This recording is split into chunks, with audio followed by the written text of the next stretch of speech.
Muy buenas a todos, bienvenidos de nuevo pues a nuestro canal de YouTube. Después de un tiempo que hemos tenido, porque tenemos que habituarnos a toda esta situación especial que estamos llevando debido a la pandemia, esa reapertura del templo a las personas, pues después de haber confesado a mucha gente, de haber tenido pues que hacer varias celebraciones, pues por fin de nuevo nos volvemos a encontrar para grabar ya pues los últimos vídeos, porque simplemente quedan 2 vídeos de estas clases de teología, donde vamos a ver pues en un primer lugar en este día la pasión, muerte y resurrección del Señor, y luego veremos otro vídeo más adelante donde veremos pues en el libro de qué ocurrió con la primera comunidad cristiana, es decir, con la vida de los apóstoles después de la resurrección del Señor, de su ascensión a los cielos, pues qué ocurrió con ese grupo primero de cristianos en el día a día, qué ocurrió durante esos primer siglo de la era cristiana.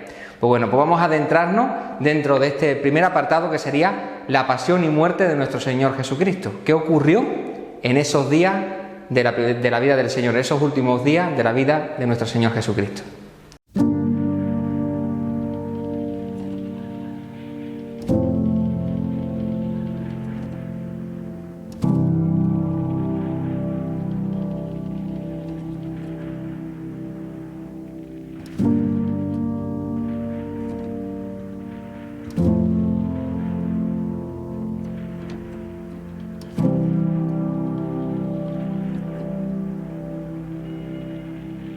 Pues vamos a adentrarnos dentro de este misterio de la pasión y muerte de nuestro Señor. Un misterio que al fin y al cabo tenemos que considerarlo, pues como así lo dice el libro de la carta a los Hebreos, en el Nuevo Testamento, es el momento culminante de nuestra historia de la salvación, el momento cumbre e infinitamente más importante de todo lo que hemos estado hablando hasta ahora. Es el momento en el que nuestro Señor Jesucristo pues dio la vida por nosotros. Bueno, y en eso, ¿qué tenemos que decir históricamente, que es lo que estamos mirando, sobre esta realidad? Pues bueno, tenemos que situarnos lo primero para llegar a ese sábado conocido, a ese 14 de Nisan, que es el momento en el que el Señor falleció, que ya vimos que fue pues un viernes por la tarde. Pues ¿qué ocurrió durante esa semana? Porque, para que vosotros lo sepáis, los judíos no solían ir simplemente el día de peregrinación, el día del 14 de Nisan, sino que los judíos siempre intentaban ir la semana antes aproximadamente en peregrinación. Pues bien, teniendo presente que esto es algo que tenéis que tener en vuestra mente, que por lo ya hablado en los días anteriores, para los judíos el sábado era sagrado, ¿no? Y por tanto el sábado pues no podían ni siquiera caminar. Por tanto, ¿cuándo Jesucristo llega a Jerusalén? ¿Cuándo Jesucristo inicia su peregrinación como tal a Jerusalén? Pues la realiza en lo que nosotros conocemos como el Domingo de Ramos. Es decir, el día después del sábado, de ese sábado anterior al 14 de Nisan, Jesucristo va a iniciar ese camino a Jerusalén, justo días posteriores de lo que había acontecido pues en Betania. Es decir, Jesucristo se fue camino de Jerusalén y hizo la parada especial que realizó pues allí en Betania, donde estaba su amigo Lázaro, que había fallecido, ¿no? Allí realizó pues el milagro de la resurrección de Lázaro, y cuando aconteció aquel momento, después de un tiempo en aquel lugar, Betania distaba pues unos pocos estadios, dice el Evangelio, de Jerusalén. Pues él se dirigió ese Domingo de Ramos hacia Jerusalén, ¿no? Así que se puede decir que para nosotros la Semana Santa, que empieza como tal para nosotros, también para el Señor empezó así. Empezó un Domingo de Ramos con esa entrada de Jesús en Jerusalén. Así que vamos a dividir primeramente, pues históricamente, qué fue lo que aconteció cada día de la semana antes de vivir el momento pues especial en la noche del Jueves Santo.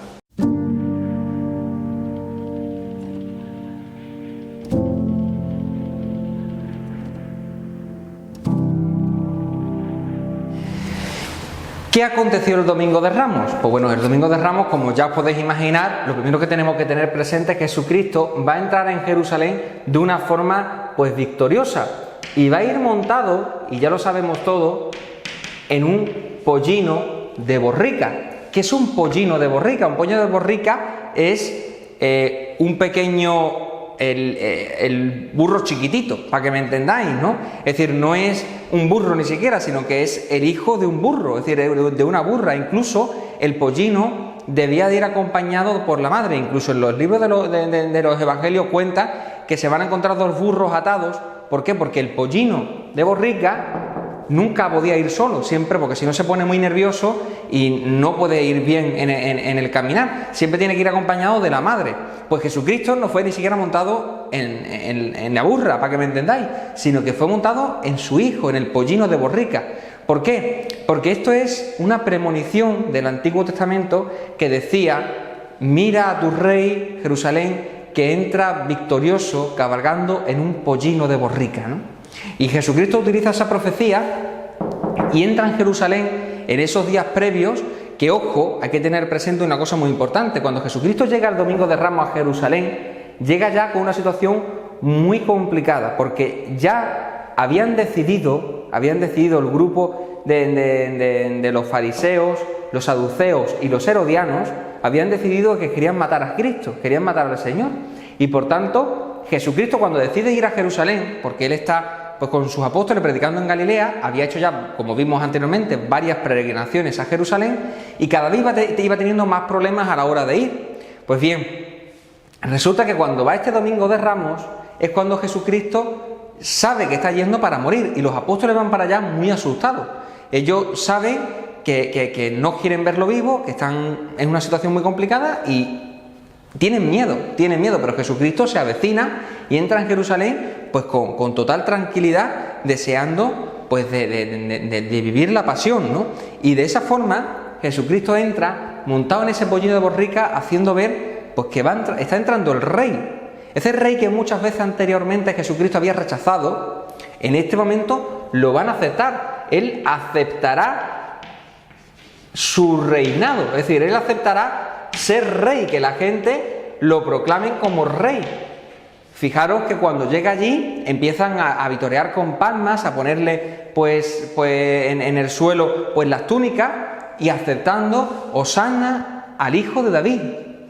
Ese grito era el grito, al fin y al cabo, de las personas que estaban diciendo que el que estaba entrando era el Mesías elegido. Y Jesucristo llega incluso a decir una frase porque empieza a decirle: ¿estás escuchando lo que están diciéndote? Dile que lo callen. Y entonces Jesucristo dice: es que si les digo a ellos que se callen, gritarán las piedras, dice el Señor, ¿no? Por tanto, Jesucristo es el único momento donde Él acepta ese secreto mesiánico que he dicho yo otras veces anteriormente, que es: Él no quiere que lo declaren el Mesías porque piensa que lo van a coronar como rey político, y Él no acepta esa realidad y por tanto Él no quiere que lo diga. Sin embargo, en este momento lo acepta, lo acoge, porque esa entrada en Jerusalén es la entrada del rey mesiánico realmente, ¿no? Ese rey pronunciado por las profecías del Antiguo Testamento y que va a asumirlo Él. Él aceptará ese reinado y te está entrando en Jerusalén de esta realidad. Pues bien, ¿qué hace cuando llega a Jerusalén? Pues Él, cuando entra en Jerusalén, se dirige primeramente al templo. Jesucristo va directamente al templo de Jerusalén. Aquí sí que hay una pequeña distinción entre lo que cuenta el evangelista San Juan y lo que dicen en los sinópticos. Dice que en este momento es cuando, dicen los sinópticos, cuando Jesucristo entra en el templo y expulsa a los mercaderes. Y entonces cuando se crea pues una gran trifulca, y por eso la gente empieza ya a decir que los quieren matar, ¿no? Sin embargo, el evangelista San Juan dice que ese tema de echar los mercaderes del templo fue en su primera peregrinación. Es decir, la primera vez que Jesucristo va a Jerusalén, va ya diciendo pues que Él es el Mesías y que la gente lo conoce y que va a predicar. Él expulsa a los mercaderes del templo, y esto es lo que va a ocasionar que ya la gente, mucha, no empieza a aceptarlo como un mesianismo, como un Mesías real, porque dirá: este hombre que ha venido aquí, que está echando y destruyendo pues todo lo que es algo habitual. Y por eso incluso los saduceos, que eran los que estaban encargados de esta situación del comercio, de la venta, porque ellos eran los que llevaban el sumo sacerdocio, pues le estaba echando por tierra todo lo que ellos estaban ganando con el comercio de la venta de animales, ¿no? Y entonces esto es lo que provocará ya esa realidad que posteriormente provocará la muerte del Señor 3 años después. Pero los sinópticos lo colocan aquí. Dice que va al templo, y en este templo es donde va a ocurrir pues el misterio de la muerte del Señor, donde va a empezar a predicar pues con todo el jaleo de echar los mercaderes. Dirá: destruid este templo y en 3 días lo levantaré. Y esto es lo que ya va a terminar pues, por designar: a este tenemos que matarlo, ¿no? A este tenemos que matarlo ya, sea como sea, ¿no? Y en este domingo de Ramos es cuando ya se va a aventurar toda esta situación.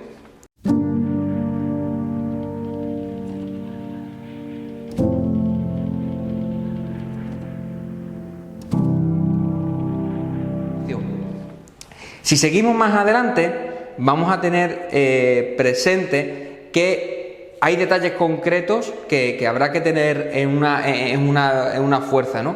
Y es que el lunes santo se va a ocasionar pues esa caminata de Jesucristo a Jerusalén, porque él iba al templo y se regresaba por la tarde, noche, ¿no? Para Betania, que es donde estaba con Lázaro, y regresaba al día siguiente. Pues el lunes santo es cuando tiene ese pasaje de la higuera, ¿no? Donde ve una higuera que tiene allí uno que no tiene higos, y Jesucristo le dice: es que no tienen higos, y entonces se cabrea, maldice a una higuera y dice que la higuera se queda sin higos, al día siguiente estaba seca, ¿no? Pues en este momento es cuando tiene presente esta realidad, y en el fondo es una vista de que en Jerusalén no estaba dando los frutos que debía de esperar el mesianismo, ¿no? El Mesías ha llegado, está predicando, y en vez de dar uvas, pues en vez de darle higo, pues le está dando, pues no está dando fruto, todo lo contrario, ¿no? Y es una experiencia que a Jesucristo le choca y que lo hace vaticinar, es como una premonición de lo que estaba ocurriendo en Jerusalén, ¿no?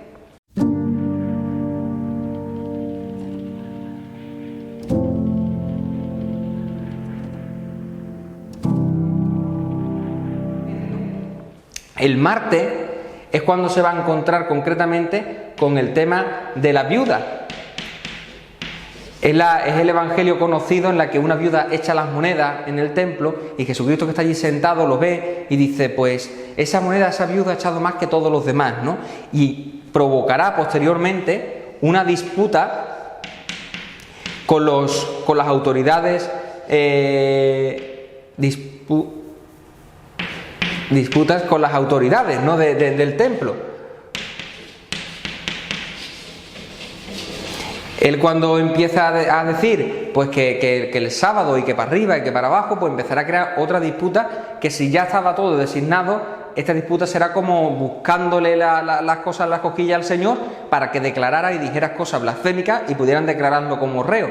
Pero como Jesucristo sabía muy bien escabullirse de toda esa situación, pues no pudieron prenderlo y siguió manteniéndose pues con vida, ¿no?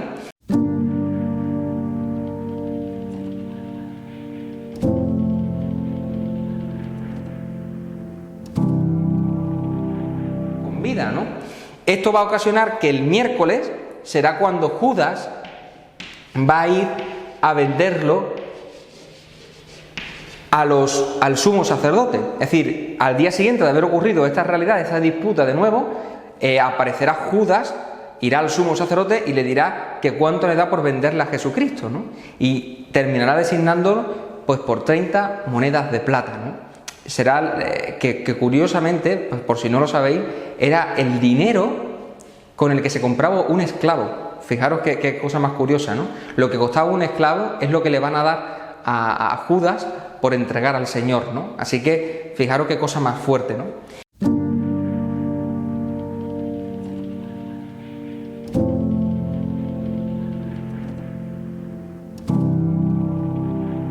Fuerte, ¿no? Y ya el jueves le dirá concretamente curiosamente, mejor dicho, porque fijaros que Judas era el que se encargaba del dinero.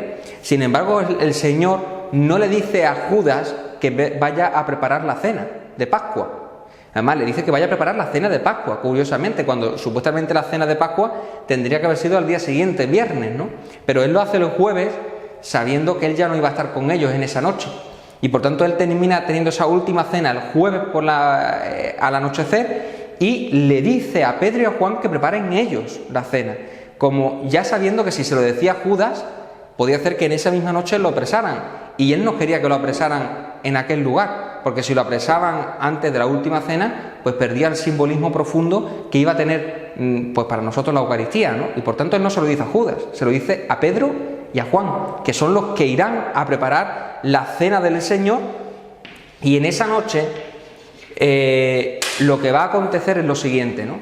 Jesucristo va a empezar la cena pues lavándole pues los pies a los discípulos, ¿no? Él va a tener varios simbolismos, porque van a comer pues solamente pues con sus 12 apóstoles, entre ellos los que se encontrará Judas, y él le va a lavar a todos los pies, inclusive al que lo va a entregar y que sabía que lo iba a entregar, le va a lavar los pies y va a hacer ese momento de la última cena. Curiosamente, los tres sinópticos sí hablan del momento pues crucial de tomad y comed todos de él porque esto es mi cuerpo. Juan no hará eso, porque es como que la comunidad ya esto lo tenía como asimilado, ¿no? Sino que es lo que va a hacer San Juan, va a poner ese relato del lavatorio de pies, ¿no? Y lo que sí habrá de distinto es que mientras que los apóstoles, los sinópticos, solamente van a decir pues cómo fue lo que ocurrió pues en ese momento de la última cena con el momento de la institución de la Eucaristía, San Juan va a ir libre, ¿no? Y él lo que va a hacer es poner en ese momento de la última cena todo el testamento de Cristo, ¿no? Es decir, es como si en ese momento Jesucristo, Juan lo que va a contar es lo que Jesucristo quería que los apóstoles siguieran realizando, ¿no? Entonces va a poner pues precioso discurso donde van a hablar pues de la vid y los sarmientos, donde va a hablar del buen pastor, donde va a hacer la oración sacerdotal, donde va a pedir por la unidad de la iglesia, donde todo, ¿no? Es decir, es un momento crucial e importantísimo para la vida de la iglesia, aquel gran discurso que aparece en el Evangelio de San Juan, ¿no? Y que realmente es bastante histórico, ¿no? Es bastante histórico. Pues bueno, esto es lo que acontece justo antes del momento principal para nosotros, que es la muerte del Señor, la pasión y muerte, ¿no? Es decir, todo va vaticinándose hasta este momento de la última cena, donde Judas va a desaparecer, ¿no? Ellos están allí y hay un momento determinado en el que Judas desaparece.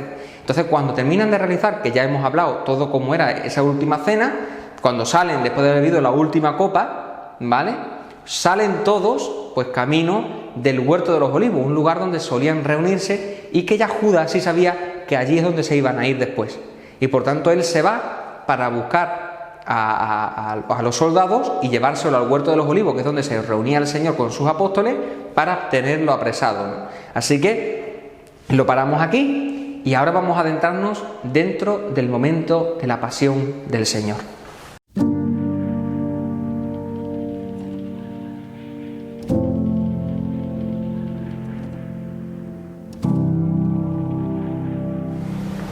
Pues entramos en el momento crucial, ¿no?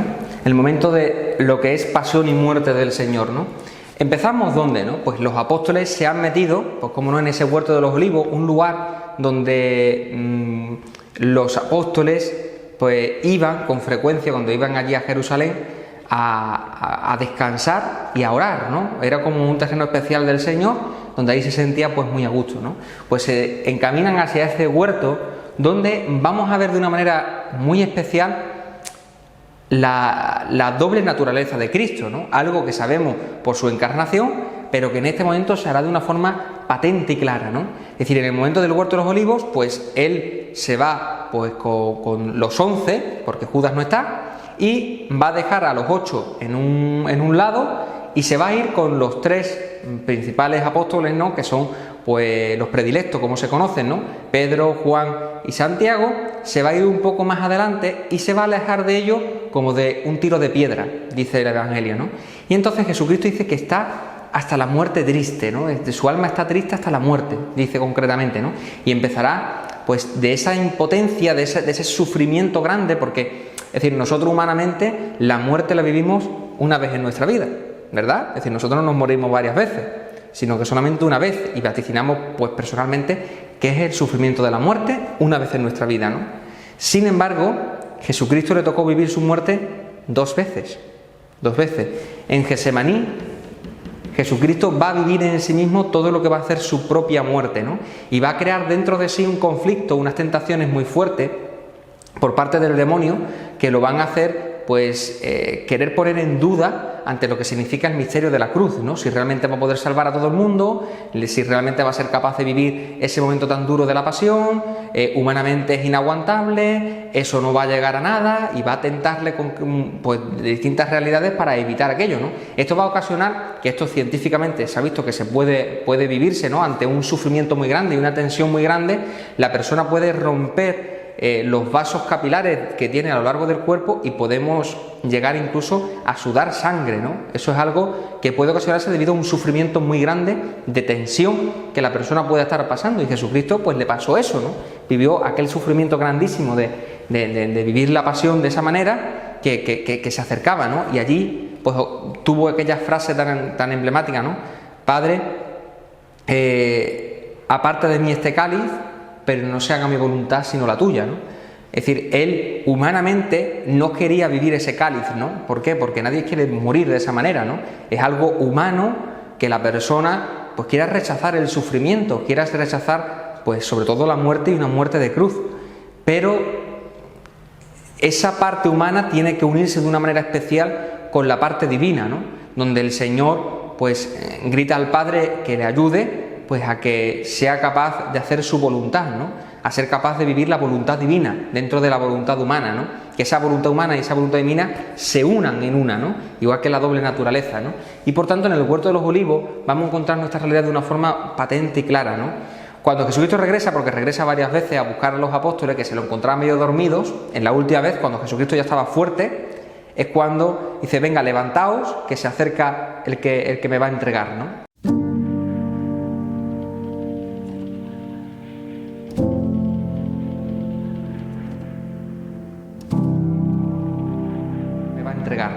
Entonces en ese momento se acerca Judas y le da un beso, ¿no? Que se acerca con una corte de soldados, y aquel momento tiene un momento de revuelo, porque bueno, pues los apóstoles, sobre todo Pedro, que sabéis que Pedro era muy Pedro, ¿no? Pues él no aceptaba aquello, cogió una espada y le cortó la oreja derecha a Malco, que era uno de los servidores del sumo sacerdote, ¿no? Y Jesucristo va a curarlo. Que esto en la imagen, en la película de la Pasión de Mel Gibson se ve con mucha mucha claridad. Coge la oreja y se la coloca, ¿no? Y Malco se queda como muy sorprendido, ¿no? ¿Por qué sabemos el nombre de Malco, aquel que le cortó la oreja derecha? Pues porque después tendría su acercamiento a las comunidades cristianas, ¿no? Es decir, Malco será un personaje histórico que entregó al Señor y después se convertirá, ¿no? Y las comunidades cristianas lo van a reconocer: aquel es Malco, ¿no? Aquel que el Señor en el Huerto de los Olivos le cortó a Pedro la oreja derecha en el momento del prendimiento, ¿no? Pues Jesucristo será prendido y los apóstoles se quitarán del medio. Tendrá ese momento de revolucionario y el Señor dirá: ¿no me estabais buscando a mí? Pues dejadlo a los demás. Y entonces lo apresan a él y los apóstoles se van corriendo, ¿no?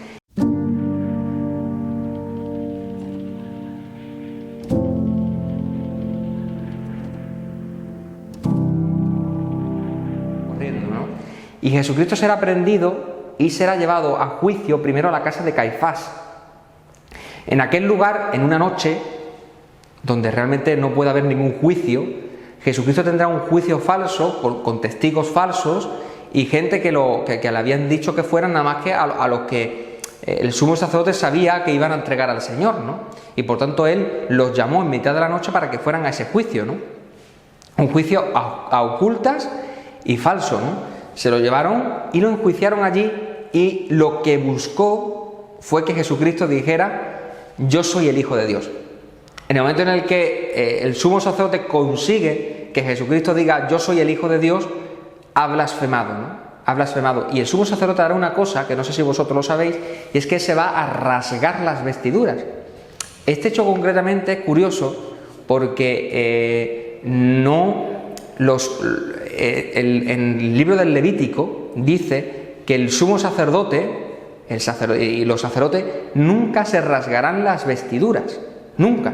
Esto es algo que era muy común en los judíos, de coger las vestiduras y rajarlas. Pues dice que los levitas no podían hacer eso, y el sumo sacerdote lo hace. Cuando Jesucristo le dice aquello, se rasga las vestiduras, ¿no?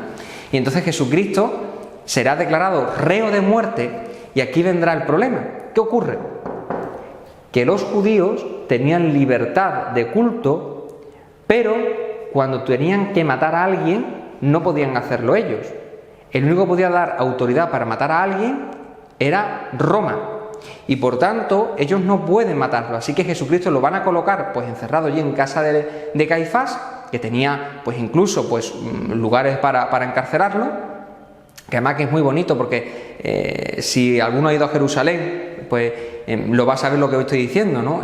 Se descubrió hace poco tiempo la casa de Caifás y está el lugar donde Jesucristo fue colocado, ¿no? Fue colocado porque ahí, curiosamente, pues unas cruces, porque había 2 tinajas grandes que eran tinajas de agua, cuando se vaciaban la utilizaban para colocar a los presos, ¿no? Y ahí había varias, y una de ellas tiene colocada incluso como en la parte de los bordes, pues una cruz como símbolo pues especial de la cruz del Señor, y tiene distintas escrituras en la parte de donde estaba en aquel lugar, ¿no? Donde Jesucristo estuvo apresado, ¿no? Fijaros qué cosa más bonita, ¿no? O sea que si algún día vais a Jerusalén, no olvidéis de ir por casa de Caifás, porque es un momento súper precioso el que incluso tú puedas bajar a aquel lugar donde estuvo el Señor, ¿no? Pues bueno, cuando llega la mañana temprano, van en casa de Pilato. Pilato se da cuenta de que lo están entregando de una forma que no era muy clara, ¿no? Y él pues dice, bueno, pues para quitarme de en medio el problema, pues se lo envío a Herodes, que Herodes era el que se encargaba de Galilea, ¿vale? ¿Os acordáis que todavía estaba dividido el imperio en varias partes? El imperio, la parte esta de Jerusalén, una la llevaba Judea, la llevaba, en este caso Pilato, y la parte de Galilea la llevaba Herodes, ¿no? Y por tanto, pues mandan a Herodes, ya que estaba allí, pues mira a Jesucristo, ¿no? Herodes se burla de él, se cachondea de él y le dice, llevárselo a Pilato, ¿no? Y se lo vuelven a enviar a Pilato, ¿no? Pilato cuando ve de nuevo al Señor, él dice, pues tengo que intentar soltarlo. ¿Y qué hará? ¿Qué hará? Pues para intentar soltarlo, él le va a dar una flagelación de muerte. Lo que hacía esa flagelación se llamaba concretamente ad libitum. Ad libitum era hasta que los que estaban flagelando a la persona se cansaran. O sea, fijaros qué desastre, ¿no? En la sábana santa, en la sábana de Turín, se ha descubierto 120 latigazos que se pueden ver, porque hay otras partes concretamente que no han podido ser observadas porque no da lugar a todo, ¿no? Pero 120 hechas con flagelos realizados con 2 cilindros, 2 bolas que iban golpeando a la persona y provocándole pues unos moratones enormes y un dolor pues sobrehumano, ¿no? Pues bueno, 120 latigazos se han visto, es decir que serían muchos más los que le darían al Señor. Y claro, ¿qué ocasionó? Pues que incluso cuando termina de allí, seguramente los soldados, que no se sabe si fue Pilato o no fue Pilato, le colocaron una corona, como una especie, no la corona que nosotros conocemos, sino era como una especie de casco, ¿vale?, de espinas, que se lo colocaron en la cabeza de una forma muy brutal, sobre todo en la parte delantera, y le colocaron un manto color púrpura, símbolo de los reyes, y lo sacaron afuera para que las autoridades, para que la gente lo viera, y Pilato con el fin que quería, pues que al verlo de esa manera, el pueblo dijera, pues estamos satisfechos, ¿no? Hagáis más con Jesucristo. Sin embargo, no va a hacer así. Como verá que quieren crucificarlo, viendo que era ya la Pascua judía, dijeron, bueno, pues vamos a intentar, pues a ver si lo podemos escapar de otra manera posible. Llamaron a Barrabás y dijeron, ¿a quién queréis que os suelte? Y como no decidieron cuánto, que Barrabás, pues dijo Pilato, se lavó las manos y dijo, bueno, pues hacer con Jesús lo que queráis, ¿no? Como que para evitar pues la tensión, porque ya Pilato había sido llamado por el César varias veces la atención, porque no era capaz de controlar a los judíos, pues tenía miedo de una nueva revuelta y que el César pues lo matara, así de claro, ¿no? Porque no habría hecho un buen gobierno, ¿no? Y lo manda para que lo maten y se quita de medio el problema, ¿no? Así que este fue el juicio que Jesucristo recibió, para que ustedes veáis la situación, ¿no?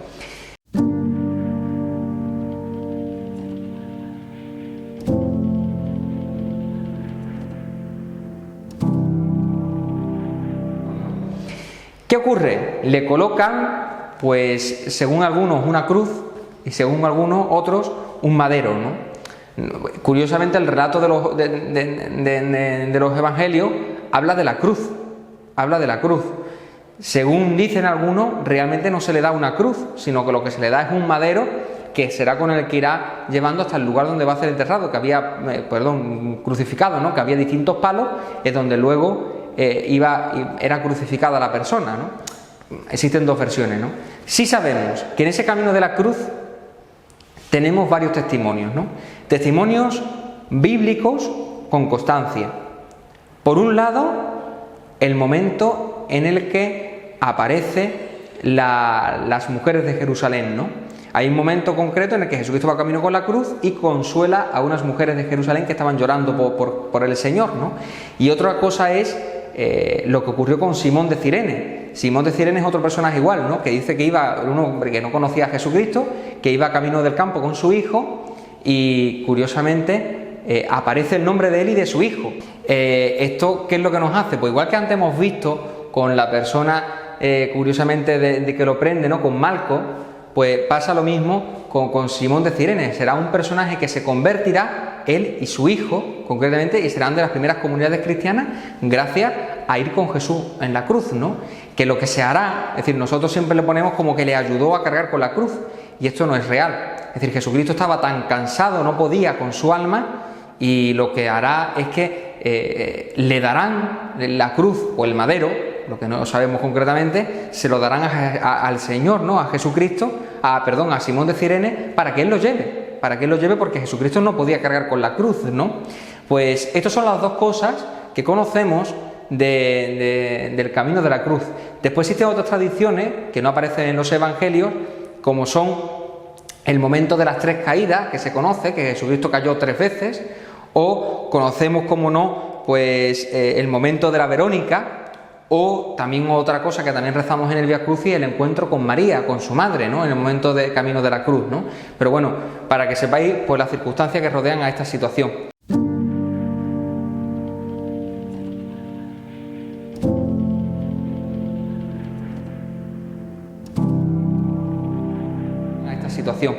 Y luego tenemos, como no, pues el momento de la cruz, cuando llegaba, que por cierto, para que lo sepáis, había 590 pasos, ¿vale? Porque estaba contado por los judíos, desde el lugar de donde Jesucristo lo crucificaron desde donde salió, desde donde fue enjuiciado y salió con Pilato con la cruz a cuestas, ¿no?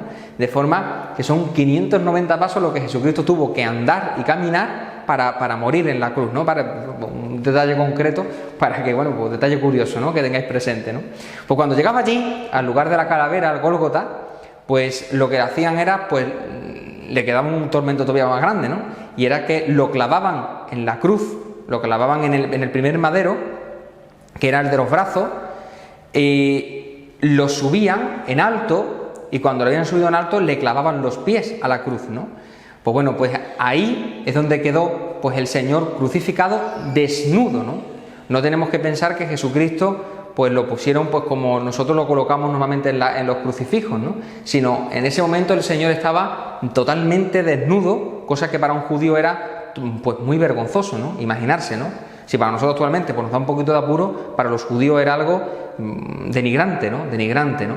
Pues en aquel lugar colocado, en medio de aquellos dos malhechores, que tendrían que ser gente malísima, porque era la peor muerte que había en aquella época, pues es colocado el Señor. Y un detalle curioso que aparece en los evangelios dice que a lo lejos estaban varias mujeres que estaban con él en el momento de la crucifixión, pero después dice cuando aparece María y Juan sí que estaban debajo del pie. Esto era lo que hacían los romanos. Los romanos cuando iban a crucificar a la persona alejaban a todo el mundo, lo ponían de lejos, crucificaban al malhechor y cuando ya lo habían puesto en lo alto de la cruz dejaban acercarse a los familiares, ¿no? Para que pudieran estar, bueno, familiares o quien quisiera que pudiera estar más cerca, ¿no? Lo digo para que lo tengáis en cuenta, por qué ocurre en los evangelios, dice, por qué aquí aparece lejos y aquí aparece cerca, ¿no? Pues bueno, para que lo sepáis, ¿no? Y la persona en la cruz no moría, ojo, simplemente por el derramamiento de sangre, ¿vale? Que a lo mejor podéis pensar, sino que la persona moría por asfixia, ¿vale? Científicamente se sabe que una persona cuando está crucificada, pues el tener los brazos extendidos, si se deja caer el cuerpo, la persona se asfixia, y por eso incluso la muerte en cruz podía durar varios días, hasta que la persona se moría de agotamiento. Es decir, la persona se mantenía de pie, más o menos para que veáis físicamente, se mantenía de pie, iba respirando, pero en el momento en que la persona se iba cansando, iba bajando, pues los brazos iban subiéndosele para arriba, o mejor dicho, el cuerpo bajando, y esa posición le hacía pues ahogarse, no poder respirar, y de forma que la persona pues levantaba otra vez y respiraba y lo mantenía, y conforme otra vez iba bajando, otra vez se iba asfixiando, ¿no? Esto es así es como moría una persona crucificada, ¿no? Pues bueno, por eso el Señor muere a las 3 horas. Es decir, Jesucristo es crucificado a las 12 de la mañana y muere a las 3 de la tarde. Dura simplemente 3 horas, porque como antes había sido, en ese juicio, había sido flagelado, que no se le hacía a los malhechores que iban a ser crucificados, Jesucristo no podía consigo mismo, porque estaba ya casi muerto. Entonces, cuando lo crucifican, en la cruz, de pie, es capaz de aguantar simplemente 3 horas. 3 horas agónicas de sufrimiento, intentando mantenerse en pie para poder respirar, y continuamente pues se bajaba y se levantaba intentando pues mantenerse con vida. O sea, imaginarse el sufrimiento que tuvo que tener en aquellas 3 horas agónicas, ¿no? Y así llega el momento donde se saben las 7 frases, ¿no? Palabras del Señor que realizó en la cruz.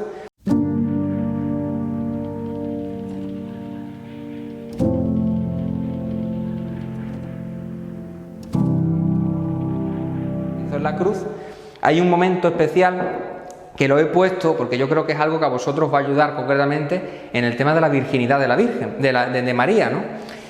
Cuando ve Jesucristo a María a su madre, ¿no? Con el discípulo amado, ¿no? Con San Juan al pie de la cruz, él le dice: mujer, ahí tienes a tu hijo, hijo, ahí tienes a tu madre, ¿no? Y dice, desde aquella hora la recibió en su propia casa como madre suya, ¿no? Como madre suya. Pues bueno, pues detalle concreto, ¿no? Si María llega a tener otros hijos, se habría quedado en casa de los hermanos del Señor. Pero al no tener hijos, a que Jesucristo era el único hijo de la Virgen María, que era virgen, pues no tenía con quién quedarse, porque José, su marido, había muerto y estaba pues en manos de su hijo, del Señor, y por tanto se la pone en manos de Juan Evangelista, de su apóstol, de su discípulo, para que él la acoja y no la deje sola, ¿no? Aunque sí que es verdad que en aquel gesto que él dirá mujer, cuando él habla de mujer concretamente, se está refiriendo pues a la mirada como al género humano, ¿no? No está mirando a la Virgen María simplemente como su madre, sino como la madre de todos los cristianos, ¿no? Por eso, mujer, ahí tienes a tu hijo, ¿no? Nos lo está diciendo a todos nosotros, ¿no? Él quería que su madre fuera también nuestra madre, ¿no? Pero bueno, este detalle en concreto para reconocer la virginidad de María, ¿no? Así que Jesucristo, a las 3 de la tarde, pues: Padre, a tus manos encomiendo mi espíritu, y dicho esto, expiró. Es decir, en este momento Jesucristo se dejó caer y murió crucificado, asfixiado, ¿no? Asfixiado. En ese momento, los que están allí le van a quebrar las piernas a los otros dos que estaban al lado, porque a partir de la hora nona, no sé si lo recordáis, termina la hora nona y empiezan las primeras vísperas de la fiesta del 14 de Nisan, que era un día grande, y por tanto nadie podía estar crucificado. Y entonces, para evitar que en esas primeras vísperas hubiera alguien, pues les quiebran las piernas a los dos que están a los lados para que mueran en aquel sitio. Y Jesucristo, al ver que estaba muerto, pues dice: ¿para qué le vamos a quebrar las piernas? Lo que hacen es que con una lanza, para certificar que estuviera muerto, le atraviesan el costado y con ello también el corazón, ¿no? Para certificar que estuviera muerto, ¿no? Y dice San Juan que en aquel momento echó sangre y agua, ¿no? Sangre, símbolo de la Eucaristía, y agua, símbolo del bautismo, como del inicio de la Iglesia, ¿no? De la cruz del Señor nace la Iglesia, dicen los padres de la Iglesia en los primeros siglos, ¿no? Así que de esta forma fue como Jesucristo murió y fue enterrado en un sepulcro cercano que tenía pues un hombre que era seguidor del Señor, que aunque era del Sanedrín, era una persona pues querida del Señor y pudo conseguir, como tenía relación con Pilato, pues de dejar el cuerpo del Señor y lo pudiera enterrar. Así que lo bajaron y lo enterraron en un sepulcro cercano, porque estaba rápido el momento del sábado, de aquel sábado tan especial, y tenían que enterrarlo y dejarlo allí durante 3 días, esperando que la persona hubiera muerto para colocarla en su lugar concreto, ¿no? Porque el sepulcro donde colocan al Señor es un sepulcro nuevo, tiene una parte primera donde colocaban a la persona durante 3 días, esperando, pues, porque los judíos, para certificar que una persona hubiera muerto, tenían que esperar 3 días, y a los 3 días lo metían en el lugar del enterramiento, ¿no? Y ya quedaba sellado el sepulcro, donde podían meter varias personas, ¿no? Pero tenían esos 3 días de margen donde iban los judíos para ver pues que la persona seguía muerta, y ya entonces la colocaban en el sitio del enterramiento, ¿no? En aquel lugar especial. Así que Así es como colocan al Señor, ¿no? En aquel lugar, sin haberle echado los ungüentos porque no daba tiempo, en aquel lugar, en aquel sepulcro nuevo, en espera de los 3 días, donde le iban a ungir los óleos, certificar que estaba muerto y colocarlo en el lugar de enterramiento. Así que así nos colocamos con lo que fue la pasión y muerte del Señor.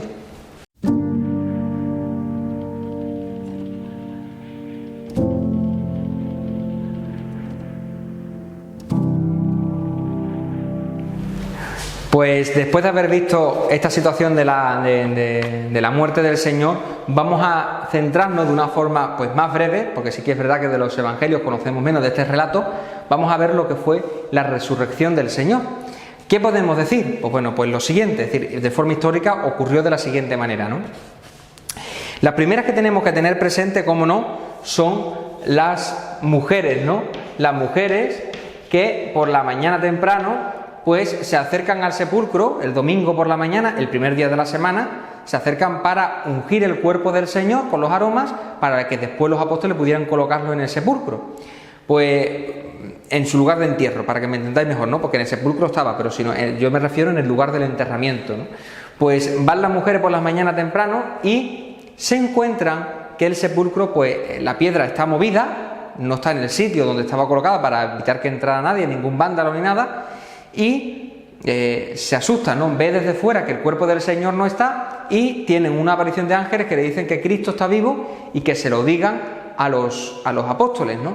Entonces estas mujeres, con aquella situación concreta, se van corriendo, excepto María Magdalena, que se queda allí llorando, se van corriendo hacia el lugar donde, hacia el cenáculo, ¿no? El lugar donde estaban los apóstoles, ¿no?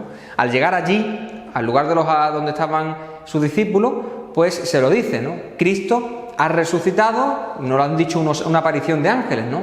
Ellos salen por la mañana temprano, se van corriendo, Pedro y Juan, ¿no? Son los dos que salen corriendo después de que estas mujeres le dijeran aquello. Daros cuenta que las mujeres no tenían en aquella época validez de testigo, es decir, una mujer no podía declarar como testigo de algún asesinato ni nada, su testimonio no valía para nada, ¿no? Pues el Señor ve a las mujeres como las que tienen que ir a los apóstoles a decirle, de forma que se ve concretamente el cariño que Jesucristo le tenía a las mujeres, no las dejaba a un lado, sino que le tenían un lugar importante dentro de la comunidad cristiana, ¿no? Y los apóstoles se quedan un poco desconcertados, no le hacen caso, no las creen, porque no valía su testimonio, pero Pedro y Juan dicen, vamos a ir a ver qué ha pasado. Entonces salen corriendo, Juan era más joven y llega primero. Y lo bonito es que Juan espera a que llegue su compañero Pedro, el que es cabeza de la iglesia, porque sabe que el Señor lo ha elegido a él como en aquel lugar, y espera que llegue él, ¿no? Y cuando llega Pedro, entran los dos, ¿no? Y el detalle que se encuentran es que si hubieran robado el cuerpo del Señor, pues se le habrían llevado tal cual, ¿no? Corriendo, ¿no? Pero dice que los lienzos sí estaban por el suelo, pero el sudario estaba envuelto de una forma como, no sé cómo decirlo, como una persona de forma cariñosa que coge aquellas cosas y las dobla, ¿no? Además, que cuando se habla del santo sudario, que si no es verdad, curiosamente en el libro, en los evangelios, hablan de él, y que al estar envuelto de una forma pues especial, seguramente Juan y Pedro lo cogerían y se lo llevarían, ¿no? Diciendo, es decir, porque estaba doblado de una forma concreta en la que lo había doblado una persona que estaba bien, la ha doblado y la ha colocado allí en lo alto, ¿no? Es decir, que nadie que robe el cuerpo del Señor ni nadie que haga algo parecido, pues lo hace así, ¿no? Así que se encuentran aquello. Juan sí cree, se da cuenta empieza a recordar todo lo que el Señor le ha dicho. Para eso era el discípulo amado, el que sí escuchaba al Señor profundamente en su corazón, pero Pedro, que es más bruto, para que me entendáis, pues sigue sin creérselo, ¿no? Se van corriendo y a la primera que se le aparece es a María Magdalena, ¿no? A María Magdalena. Y María Magdalena, pues ve al Señor concretamente, ella tiene en mente que han robado el cuerpo del Señor y por eso cuando aparece el Señor, aparece Jesucristo, pues lo trata como el hortelano, ¿no? Le dirá concretamente, pues, que se ha llevado el cuerpo del Señor y que se lo traiga, ¿no? Que si ha sido él, que se lo lleve, ¿no? Y lo que ocurrirá es que le dirá que soy yo. En el momento en el que pronuncia su nombre, le dice María, ¿no? Ella se da cuenta que es Jesucristo y se va por él, pero le dice que no lo toque, ¿no? Que no ha subido todavía al Padre y que todavía no es el momento, pero que vaya a los apóstoles y se lo diga. Sabemos de otra aparición más que no aparece en los evangelios, aunque sí lo comentan, ¿no? Que después de María Magdalena, Jesucristo se le aparece personalmente a San Pedro. Lo cuenta cuando después, posteriormente, aparecen en los discípulos de Emaús. Es decir, los discípulos de Emaús, cuando se han aparecido, vuelven a Jerusalén, y cuando llegan a Jerusalén dirá: se ha aparecido a las mujeres y también se le ha aparecido a Pedro.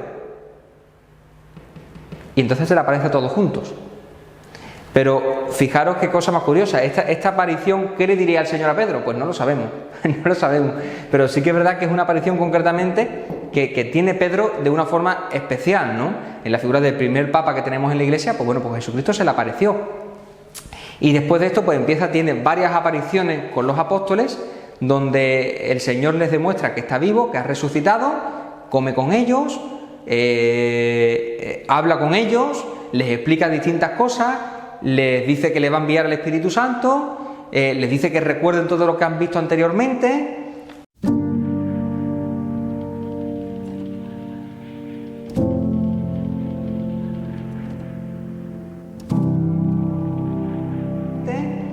Y de ahí, pues el Señor a los 40 días asciende al cielo, ¿no?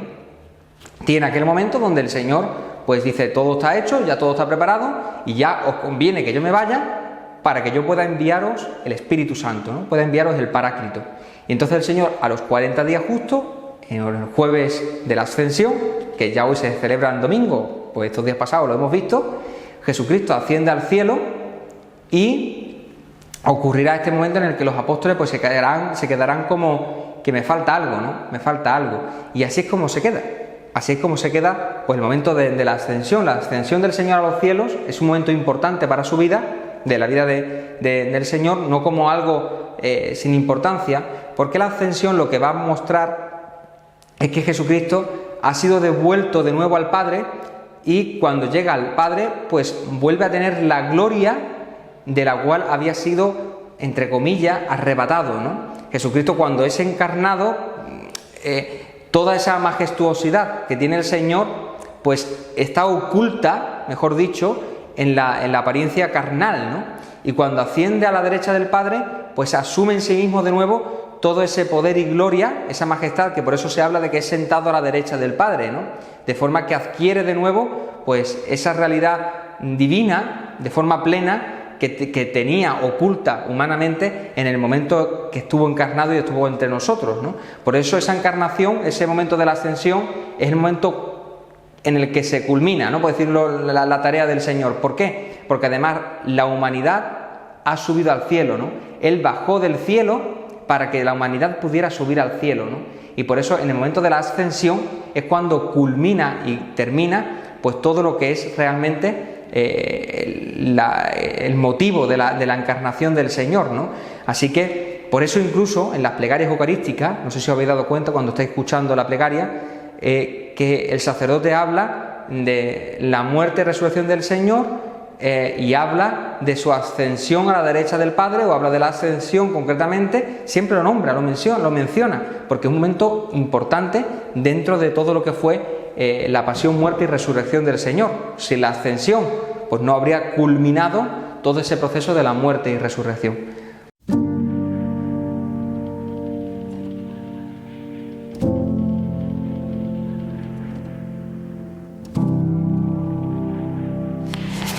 Pues bueno, pues este vídeo será un poquito más largo de la cuenta, me imagino, pero también es que he tenido que coger dos temas y unirlo en uno, ¿no? Porque es verdad que si no, no había manera de colgarlo. Además, la pasión y muerte del Señor tiene que colocar pues un lugar emblemático dentro de todas las clases que hemos tenido.